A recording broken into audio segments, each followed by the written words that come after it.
Hello, IGNU students. Welcome back to my channel Mastering Education today. ये video उन लोगों के लिए है जो लोग बैचलर्स कर रहे हैं ऑनर्स पब्लिक एडमिनिस्ट्रेशन में। उनका एक कोड है BPAG 172 जिसका एग्जाम कल है सेकेंड शिफ्ट में।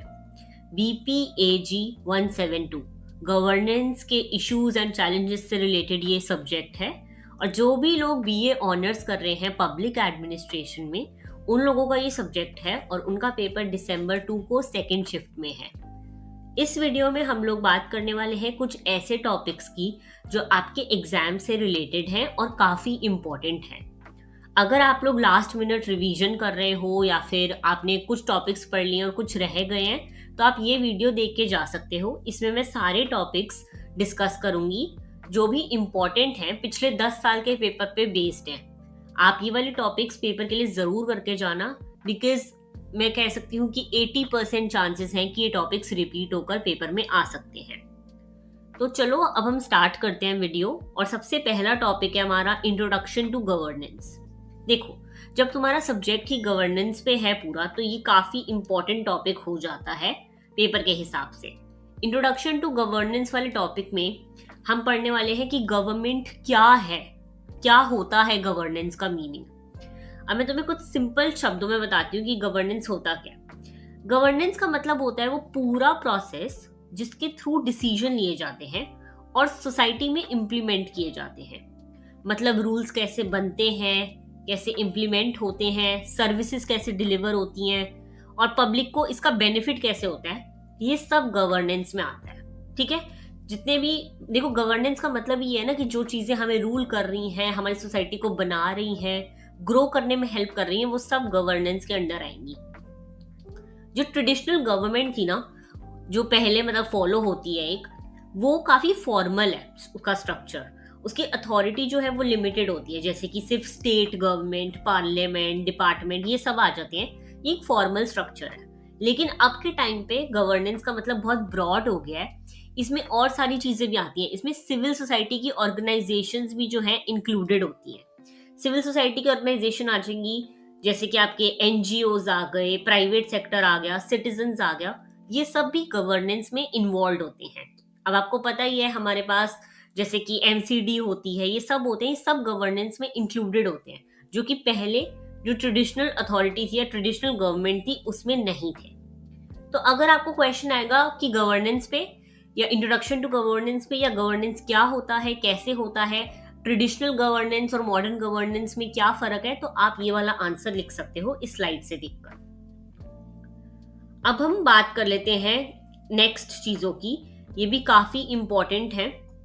अगर मैं आपको एक और बात समझा दूं इसमें, आप देख सकते हो जो गवर्नेंस है ना उसके 3 पिलर्स बताए गए हैं हमें। 3 पिलर्स जो है वो काफी इंपॉर्टेंट है, आप समझ सकते हो, बहुत इजी है। इसमें यहाँ पे लिखा हुआ है 3 की पिलर्स जो गवर्नमेंट के यूज होते हैं। सबसे पहले आ जाते हैं गवर्नमेंट इंस्टीट्यूशन जो लॉज और पब्लिक सर्विसेज प्रोवाइड करते हैं। फिर आती है मार्केट जो इकोनॉमिक डेवलपमेंट में हेल्प करती है, इनोवेशन को सपोर्ट करते हैं। और फिर आ जाती है सिविल सोसाइटी की ऑर्गेनाइजेशन जो सिटीजन इंटरेस्ट को रिप्रेजेंट करते हैं और अकाउंटेबिलिटी इंश्योर करते हैं। ये डिस्टिंक्शन कि गवर्नमेंट और गवर्नेंस अलग चीजें हैं, ये बहुत इंपॉर्टेंट है आप लोगों के लिए समझने के लिए। ये 3 की पिलर्स पे क्वेश्चन आ सकते हैं, तो प्लीज इसे भी पढ़ लेना अच्छे से। अब हम नेक्स्ट टॉपिक देखते हैं। नेक्स्ट टॉपिक आ जाता है हमारा गवर्नमेंट और गवर्नेंस में डिफरेंस। काफी इंपॉर्टेंट है, लोगों को ये टर्म पढ़ने में और समझने में काफी सेम लगेंगे, बट ऐसा नहीं है। ये दोनों अलग टर्म्स हैं और काफी अलग चीजों पे यूज होते हैं। तो अब पहले हम समझते हैं कि इन दोनों में डिफरेंस क्या है। पहले हम समझ लेते हैं कि गवर्नमेंट क्या होता है। देखो, मैं आपको बता दूं, गवर्नमेंट का मतलब होता है एक फॉर्मल अथॉरिटी जो कॉन्स्टिट्यूशनल ने रिकॉग्नाइज कर रखी है। ठीक है, जो हमारे कॉन्स्टिट्यूशन में लिखी हुई है चीजें, वो गवर्नमेंट के अंडर आएगी। जैसे कि एक हायरार्किकल स्ट्रक्चर होता है, एक स्टेप बाय स्टेप स्ट्रक्चर होता है। एग्जीक्यूटिव में हमारे PM वगैरह आ जाते हैं। फिर लेजिस्लेचर होता है जिसमें हमारी पार्लियामेंट, असेंबली ये सब आता है। और फिर आता है जुडिशरी, इसमें कोर्ट्स वगैरह आते हैं। तो गवर्नमेंट का फोकस क्या होता है, गवर्नमेंट किस लिए काम करती है, उनका काम होता है लॉ बनाना। ठीक है, उसको एनफोर्स करना, उसको इम्प्लीमेंट करना, ये सब गवर्नमेंट के अंडर आ जाता है। इसमें सारी फॉर्मल अथॉरिटी आती है। ये एक हायरार्किकल इंस्टीट्यूशन है, ठीक है। ये लिमिटेड होते हैं इनकी पावर्स, और ये काफी ज्यादा एम्फोसाइज करते हैं पावर और कंट्रोल पे। ये सब आ जाता है गवर्नमेंट के अंदर। लेकिन अब हम गवर्नेंस की अगर बात करना, तो गवर्नेंस एक बहुत ब्रॉड टर्म है, ठीक है। गवर्नेंस में से स्टेट वगैरह के ये सब नहीं आते कि पीएम सीएम, ये सब नहीं आते इसमें। इसमें मल्टीपल चीजें आती हैं, जैसे कि स्टेक होल्डर्स आते हैं, इसमें प्राइवेट सेक्टर आते हैं, एनजीओज आते हैं, सिटीजन आते हैं, इंटरनेशनल बॉडीज आती है। ये सब गवर्नेंस में इंक्लूडेड होती है। तो मैं आपको सिंपल लैंग्वेज में अगर समझाऊं, तो गवर्नेंस एक नेटवर्क बेस्ड अप्रोच फॉलो करती है, जहां डिसीजन मेकिंग वर्टिकल नहीं बल्कि हॉरिजॉन्टल होता है। सारे मिलकर डिसीजन लेते हैं, इसमें कोई हायरार्किकल पावर नहीं होता। जैसे गवर्नमेंट में एक हायरार्किकल होता है, सबसे पहले प्रेसिडेंट आएगा, फिर पीएम आएगा, फिर आपके पार्लियामेंट मेंबर्स आएंगे और फिर जुडिशरी आएगा। यहाँ पे ऐसा नहीं होता। गवर्नेंस में सारे मिलके काम करते हैं, सारे एनजीओ, सिटीजन्स, सारे इंटरनेशनल बॉडीज, ये सब मिलके डिसीजन लेते हैं, ठीक है। अब मैं एक और चीज आपको बता दूं, गवर्नेंस जो है वो पार्टिसिपेशन, ट्रांसपेरेंसी और शेयर्ड रिस्पॉन्सिबिलिटी पे फोकस करती है, ताकि जितने भी डिसीजन मेकिंग हो सके उसमें सारे पार्ट ले सके, ठीक है। इसका मेन एम होता है कि फाइनल आउटकम जो है उसका कुछ इफेक्ट हो, वो रियल लाइफ में जो है पॉलिसी बनकर आए और लोगों को हेल्प कर सके। तो ये एक बेसिक शिफ्ट को शो करता है। जहां पहले सिस्टम टॉप डाउन था, इसमें आप देख सकते हो कि एक टॉप डाउन अप्रोच है, ऊपर से लेकर नीचे तक हायरार्किकल अप्रोच है। लेकिन अब जो है गवर्नेंस जो है वो एक हॉरिजॉन्टल अप्रोच है, जिसमें सारे जो है कोलैबोरेट करके वर्क करते हैं, ठीक है। अब हम बात कर लेते हैं forms and models of governance की। इसमें काफी सारे मॉडल्स हैं, बहुत इजी है, समझना डिफिकल्ट नहीं है। सबसे पहले हम बात कर लेते हैं गुड गवर्नेंस की। देखो, गुड गवर्नेंस नाम से समझ आ रहा है जिसमें हर चीज अच्छी हो रही है, ठीक है। जो भी आपने लॉ बनाया या जो भी आपने काम करा वो काफी ज्यादा पार्टिसिपेटरी था, लोगों का काफी ज्यादा उसमें योगदान था। रूल बहुत अच्छा कर रहा है वो, ट्रांसपेरेंट है काम, इफेक्टिव है, एफिशिएंसी है, अकाउंटेबिलिटी है, हर चीज जो है ना इसमें पॉजिटिव हो रही है। मतलब गवर्नमेंट जो है ना वो सिर्फ डिसीजन नहीं ले रही, बल्कि एक फेयर तरीके से लोगों को इन्वॉल्व करके उनके राइट्स को रिस्पेक्ट करके रूल बना रही है, और जो कि वर्क भी कर रहे हैं, ठीक है। फिर आ जाते हैं डेमोक्रेटिक गवर्नेंस पे। ये मॉडल डेमोक्रेसी की वैल्यूज पे बेस्ड है। यहाँ पे फ्री एंड फेयर इलेक्शंस होते हैं, ह्यूमन राइट्स का प्रोटेक्शन है, सिटीजन पार्टिसिपेशन है, कॉन्स्टिट्यूशनल प्रिंसिपल्स को फॉलो करा जाता है। मतलब कि तुम लगा लो जैसे इंडिया में है, यहाँ पे लोग अपने लीडर को चूज करते हैं, उन्हें एक हक मिलता है कि आप अपने लीडर को चूज करो, और फिर सरकार उनके सामने अकाउंटेबल होती है चीजों को रखने के। मैं आपको बता दूं, गुड गवर्नेंस डेमोक्रेटिक में ये डिफरेंस है कि डेमोक्रेटिक में जरूरी नहीं है जो लॉ बन रहे हो वो सिटीजन के लिए इफेक्टिव हो, या फिर उनका काम हो रहा हो, या फिर वो बहुत अच्छी तरह वर्क कर रहे हो, बट गुड गवर्नेंस में ऐसा होता है। अब हम बात कर लेते हैं तीसरा, दैट इज कॉर्पोरेट गवर्नेंस। ये प्राइवेट कंपनीज के लिए होता है। ये बताता है कि कंपनीज को एथिकली और ट्रांसपेरेंटली कैसे चलाया जाए, शेयर होल्डर अकाउंटेबिलिटी कैसे इंश्योर हो, और इंफॉर्मेशन फेयर तरीके से शेयर हो रही हो। ये कॉर्पोरेट में फॉलो होता है गवर्नेंस का ये वाला मॉडल। अब हम नेक्स्ट बात कर लेते हैं ग्लोबल गवर्नेंस की। ये नेशनल बाउंड्रीज के बियॉन्ड जाकर काम करते हैं। जितनी भी इंटरनेशनल बॉडीज होती है, WTO, IMF, UN, ये सारे जैसे मिलकर बड़े बड़े डिसीजंस लेते हैं क्लाइमेट चेंज पर, ट्रेड रेगुलेशन पे, बॉर्डर सिक्योरिटी पे। तो ये सारे ट्रांसनेशनल चैलेंजेस जो है, जो एक नेशन तक लिमिटेड नहीं होती चीजें, जो पूरे वर्ल्ड को इफेक्ट कर रही होती है, उस पे काम करते हैं। तो इसमें आ जाता है ग्लोबल गवर्नेंस, ठीक है। नेक्स्ट है हमारा नेटवर्क गवर्नेंस। इसमें इंटरकनेक्टेड ऑर्गेनाइजेशंस हैं, यानी कि नेटवर्क गवर्नेंस हो गया जो रूट लेवल पे काम कर रही हैं, जैसे कि प्राइवेट कंपनीज, गवर्नमेंट, NGO, ये सारे मिलकर कुछ रिसोर्सेज, इंफॉर्मेशन और डिसीजन मेकिंग शेयर करते हैं, ताकि जो रूट कॉज की प्रॉब्लम है ना वो सॉल्व हो सके। आपने बहुत देखा होगा, बहुत सारे जो भी NGOs हैं वो बहुत चीज़ों में वर्क कर रहे हैं, जैसे कि वुमेन हाइजीन पे, सैनिटरी नैपकिन्स पे। तो ये सारे किससे, सिर्फ एक NGO अपने आप तो नहीं चल सकता ना, तो इसको गवर्नमेंट भी सपोर्ट कर रही होती है, प्राइवेट कंपनीज भी सपोर्ट कर रही होती है। तो इसमें ये नेटवर्क गवर्नेंस आ जाता है। बहुत इजी टॉपिक था, ये डिफिकल्ट नहीं है, ये आपको पेपर के लिए जरूर करके जाना है। नेक्स्ट अगर हम बात करें तो नेक्स्ट है ग्लोबलाइजेशन एंड गवर्नेंस। ये भी इजी है, डिफिकल्ट नहीं है, बहुत आसानी से समझना है इस चीज को। इसमें एलपीजी के बारे में भी बात होगी। ग्लोबलाइजेशन ने ना गवर्नेंस को ट्रांसफॉर्म कर दिया है। अब जो भी एक कंट्री की पॉलिसी होती है ना, वो दूसरी कंट्री को भी इफेक्ट करती है, उनकी मार्केट को, उनके बिजनेस को, सब चीजों को इफेक्ट करती है। जो डिसीजन एक कंट्री में लिया जाएगा वो सबको इफेक्ट करेगा ऑब्वियसली। जैसे कि अभी आप एग्जांपल देख सकते हो, यूएस ने ट्रेड रिस्ट्रिक्शंस लगाए, तो वो सिर्फ यूएस तक इफेक्ट नहीं हुआ, उसका इफेक्ट सारी कंट्रीज पे पड़ा। सबको पे ज्यादा करना पड़ रहा है या जो भी है। तो एक डिसीजन जो है वो एक कंट्री तक लिमिटेड नहीं रह गया है, वो डिसीजन पूरे वर्ल्ड को इम्पैक्ट करता है। ये आप समझ सकते हो ग्लोबलाइजेशन और गवर्नेंस से। पहला इसमें पॉइंट आ जाता है, देखो, प्राइवेटाइजेशन का।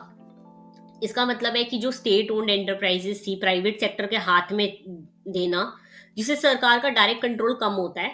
प्राइवेट कंपनीज इनोवेशन और कंपटीशन को बढ़ाती है, तो प्राइवेटाइजेशन आ गए। काफी पब्लिक गवर्नमेंट जो भी थी, गवर्नमेंट चीजें थी, कंपनीज थी, उनको प्राइवेट के हाथ में दे दिया गया है। दूसरा आ जाता है हमारा लिबरलाइजेशन। ट्रेड बैरियर्स, रिस्ट्रिक्शंस काफी कम हुए हैं, ताकि बाहर की कंपनीज जो है वो इंडिया आ सकें, यहाँ पे इन्वेस्ट कर सकें और यहाँ पे जॉब्स लोगों को मिल सके। ये होता है लिबरलाइजेशन। फिर आ जाता है मल्टीनेशनल इन्फ्लुएंस। मल्टीनेशनल इन्फ्लुएंस हो गया जैसे कि जितने भी इंटरनेशनल फाइनेंशियल इंस्टीट्यूशन है, वर्ल्ड बैंक, आईएमएफ, डब्ल्यूटीओ, इन सब की अपनी पॉलिसीज और कंडीशंस के थ्रू ये लोग नेशनल पॉलिसीज को इन्फ्लुएंस करते हैं। जैसे कि जितनी भी आपको पता है कि कितनी कंट्रीज को डेप्ट में दे रखे हैं पैसे, ये सब है, तो ये सब चीजें इफेक्ट करती हैं। ये हमने पढ़ लिया ग्लोबलाइजेशन एंड गवर्नेंस। बहुत इजी टॉपिक है, डिफिकल्ट नहीं है बिल्कुल भी। अब हम बात करते हैं नेक्स्ट टॉपिक की। काफी इंटरेस्टिंग टॉपिक है, स्टेक होल्डर्स इन गवर्नेंस। देखो, एक गवर्नेंस ना तब इफेक्टिव होती है जब सारे स्टेक होल्डर्स एक्टिवली पार्टिसिपेट कर रहे हो उसमें।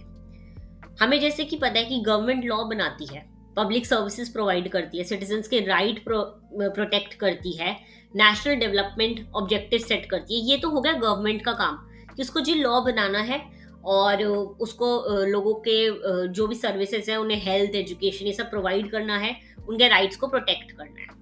ठीक है, लेकिन सिर्फ एक गवर्नमेंट का काम नहीं आ जाता, इसमें प्राइवेट सेक्टर का भी काम है। प्राइवेट सेक्टर का क्या काम आता है? देखो, प्राइवेट सेक्टर क्या है? इकोनॉमिक ग्रोथ ड्राइव करता है, इन्वेस्टमेंट लाता है, जॉब्स क्रिएट करता है, पब्लिक प्राइवेट की पार्टनरशिप को कंट्रीब्यूट करता है। ये सब आ गया प्राइवेट सेक्टर का काम। अब हम नेक्स्ट देखें तो नेक्स्ट आ जाता है सिविल सोसाइटी ऑर्गेनाइजेशंस। इसमें सिटीजन्स के इंटरेस्ट को रिप्रेजेंट करते हैं, यानी कि जितने भी एनजीओज वगैरह हैं, ये सरकार को अकाउंटेबल समझते हैं, उनको बताते हैं कि क्या सिटीजन्स को चाहिए है चीजें, और वो सरकार तक बात पहुंचाते हैं सिटीजन्स की। फिर आ जाता है हमारा बहुत important, that is citizen and media. Citizens vote देकर सरकार को अकाउंटेबल रखते हैं, ठीक है, उनके पास हक है, लेकिन मीडिया हमारी एज अ वॉच डॉग काम करती है। बहुत इंपॉर्टेंट टर्म है ये, आप टर्म लिखकर आना जरूर पेपर में। मीडिया वॉच डॉग की तरह काम करती है कि जो सरकार हमने चुनी, क्या वो हमारे लिए काम कर रही है। तो मीडिया एक तरह उनपे चेक रखती है कि क्या चीजें जैसी दिखाई गई या बोली गई इलेक्शन से पहले, वैसा कुछ हो भी रहा है या नहीं। ठीक है, तो ये टॉपिक बहुत अच्छा था, बहुत इंपॉर्टेंट है, स्टेक होल्डर्स इन गवर्नेंस, और इसमें से काफी क्वेश्चंस बन के आ सकते हैं पेपर में। तो ये टॉपिक आपको अच्छे से करना है डिटेल में। इजी टॉपिक है, डिफिकल्ट नहीं है बिल्कुल भी। अब हम नेक्स्ट अगर टॉपिक देखें तो ये भी बहुत इंटरेस्टिंग टॉपिक है, बहुत इजी टॉपिक है, ICT and e governance revolution. देखो, यहाँ पे इस स्लाइड में आपको ये बताया गया है कि इंफॉर्मेशन एंड कम्युनिकेशन टेक्नोलॉजी, यानी कि आईसीटी। आईसीटी की फुल फॉर्म है इंफॉर्मेशन एंड कम्युनिकेशन टेक्नोलॉजी। ठीक है, इसने, आईसीटी ने गवर्नमेंट को कैसे कंप्लीटली ट्रांसफॉर्म कर दिया है। पहले गवर्नमेंट सर्विसेज काफी स्लो होती थी, पेपर वर्क बहुत ज्यादा होता था, ट्रांसपेरेंसी नहीं थी चीजों में। लेकिन जब से डिजिटल प्लेटफॉर्म आए हैं तो चीजें ज्यादा फास्ट हो गई हैं, ट्रांसपेरेंट हो गई हैं, सिटीजन सेंट्रिक हो गई हैं। मतलब अब ना लोगों को डायरेक्ट और बिना करप्शन के चीजें जल्दी पहुंच जाती हैं, और वो लोग एक अकाउंटेबिलिटी रख सकते हैं गवर्नमेंट की। इसमें बहुत इजी एग्जांपल है आधार का। ये एक यूनिक बायोमेट्रिक आईडी सिस्टम है जिसमें फिंगरप्रिंट्स, आइरिस स्कैन एक्सेट्रा ये सब होता है। इसके थ्रू गवर्नमेंट वेलफेयर स्कीम्स को एक्यूरेटली डिलीवर कर पाती है, क्योंकि डुप्लीकेट बेनिफिशियरी रिमूव हो जाते हैं। कोई बीच में ना जैसे कि एक बीच का इंसान होता था जो पैसे खाता था, वो नहीं अब। तो आधार की वजह से काफ़ी चीज़ें नॉर्मलाइज हो गई, काफ़ी चीज़ें ट्रांसपेरेंट हो गई है। तो एक आधार बहुत बड़ा एग्जाम्पल है ई गवर्नेंस का। ई गवर्नेंस यानी कि इलेक्ट्रॉनिक गवर्नेंस की बात हो रही है, ठीक है। डायरेक्ट बेनिफिट ट्रांसफर की अगर हम बात करें, इस सिस्टम में सब्सिडी या वेलफेयर अमाउंट डायरेक्टली बेनिफिशियरी के बैंक अकाउंट में ट्रांसफर होता है, बिना किसी मिडल मैन, बिना ब्राइब या बिना लीकेज के। ये भी आजकल होने लग गया है। डिजी लॉकर आ गया है, बहुत बड़ा एग्जाम्पल है, बहुत ईजी एग्जाम्पल है। ये एक cloud based digital document wallet है, जहां लोग अपने PAN card, driving licence, marksheet सब एक्स्ट्रा से वो कर सकते हैं, सिक्योर करके रख सकते हैं। आपको फिजिकल डॉक्यूमेंट की जरूरत नहीं पड़ेगी, कहीं जाना है तो आप डिजी लॉकर में से चीजें कर सकते हो। इससे हमारा 60% टाइम सेव हो रहा है। डायरेक्ट बेनिफिट ट्रांसफर से 27 लाख करोड़ बचाया है हम लोगों ने। और आधार एनरोलमेंट में 130 करोड़ आधार एनरोलमेंट अभी तक है। तो ई गवर्नेंस का टॉपिक बहुत ईजी है, इस पे आंसर जरूर लिख कर आना अगर पेपर में आएगा, क्योंकि ये एक ऐसा टॉपिक है जिसपे आप बहुत लंबा आंसर बहुत इजीली लिख सकते हो। नेक्स्ट अगर हम बात करें तो नेक्स्ट आ जाता है टॉपिक हमारा, बहुत इजी टॉपिक है ये भी, democratic governance and strengthening democracy. इस स्लाइड में देखो बताते हैं कि डेमोक्रेटिक गवर्नेंस सिर्फ इलेक्शन तक लिमिटेड नहीं होती, ठीक है। एक सरकार जो आपके पास है वो सिर्फ इलेक्शन तक लिमिटेड नहीं है। डेमोक्रेसी का मतलब है कि पब्लिक का पार्टिसिपेशन रेगुलरली चल रहा है, उन्हें अकाउंटेबिलिटी मिल रही है, सिटीजन जो है डिसीजन मेकिंग में पार्टिसिपेट कर पा रहे हैं। अभी कैसे हो पाता है हम उसकी बात करेंगे, और कैसे हम इस चीज को स्ट्रेंथन कर सकते हैं और ज्यादा स्ट्रांग बना सकते हैं। पहले हम बात कर लेते हैं फ्री एंड फेयर इलेक्शंस होते हैं। इसका मतलब यहाँ पे इलेक्शन ट्रांसपेरेंट होते हैं, मैनिपुलेशन नहीं होता, किसी को फोर्स नहीं करा जाता, किसी को प्रेशराइज नहीं करा जाता, लोग अपनी चॉइस से अपने रिप्रेजेंटेटिव को इलेक्ट करते हैं। फिर आ जाता है रूल ऑफ लॉ, यानी कि इक्वालिटी बिफोर लॉ। हर लोग जितने भी पावर जिसकी भी है वो सब मेंशन है कॉन्स्टिट्यूशन में, कोई भी उसका गलत फायदा नहीं उठा सकता। फिर आ जाता है हमारा सिटीजन पार्टिसिपेशन, लोग पॉलिसी बनाने में एक्टिवली पार्टिसिपेट करते हैं, पब्लिक डिस्कशंस होते हैं, पब्लिक फोरम्स पे डिस्कशन होते हैं, और फिर जाके एक डिसीजन मेकिंग करी जाती है। अकाउंटेबिलिटी मैकेनिज्म है, जितनी भी हमारे सरकार है या लॉ बने हुए हैं उनको चेक में रखा जाता है। ट्रांसपेरेंसी है, मीडिया है हमारे पास जो चीजों को चेक में रखती है। डिसेंट्रलाइजेशन, एक ही बंदे के हाथ में सारी पावर नहीं है, हर एक को पावर अलग अलग बांटी गई है और वो अपनी पावर का मिसयूज नहीं कर जाता। जैसे कि स्टेट के पास अलग पावर है, लेकिन आप देखो तो एमसीडी के पास अलग है, विलेज में पंचायत के पास अलग पावर है। तो सबको पावर को डिवाइड करा गया है, किसी एक के हाथ में सारी पावर नहीं। नेक्स्ट आ जाता है हमारा डिसेंट्रलाइजेशन एंड लोकल गवर्नेंस का टॉपिक। ये बहुत इजी है, अभी मैंने आपको पढ़ाया पंचायत के बारे में, मैंने आपको थोड़ा बहुत बताया। तो देखो यहाँ पे ना इंडिया के कंटेक्स्ट में बात करी जा रही है। स्पेशली 1992 के 2 अमेंडमेंट्स थे, 73rd and 74th constitutional amendment, जिसमें डिसेंट्रलाइजेशन को इंस्टीट्यूशनलाइज करा गया, यानी कि फॉर्मली इंट्रोड्यूस करा गया था डिसेंट्रलाइजेशन को। देखो 73rd जो अमेंडमेंट आया था, इसमें रूरल गवर्नेंस और पंचायती राज पे बात करी हुई थी, और जो 74th कॉन्स्टिट्यूशनल अमेंडमेंट आया उसमें अर्बन गवर्नेंस और म्यूनिसिपल बॉडीज की बात करी गई थी।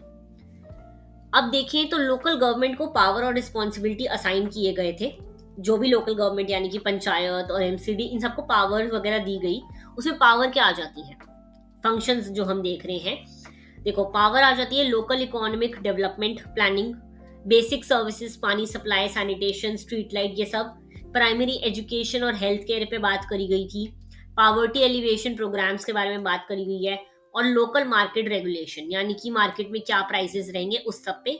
इस सब का जो भी पावर था वो हमारा लोकल गवर्नेंस को दिया गया।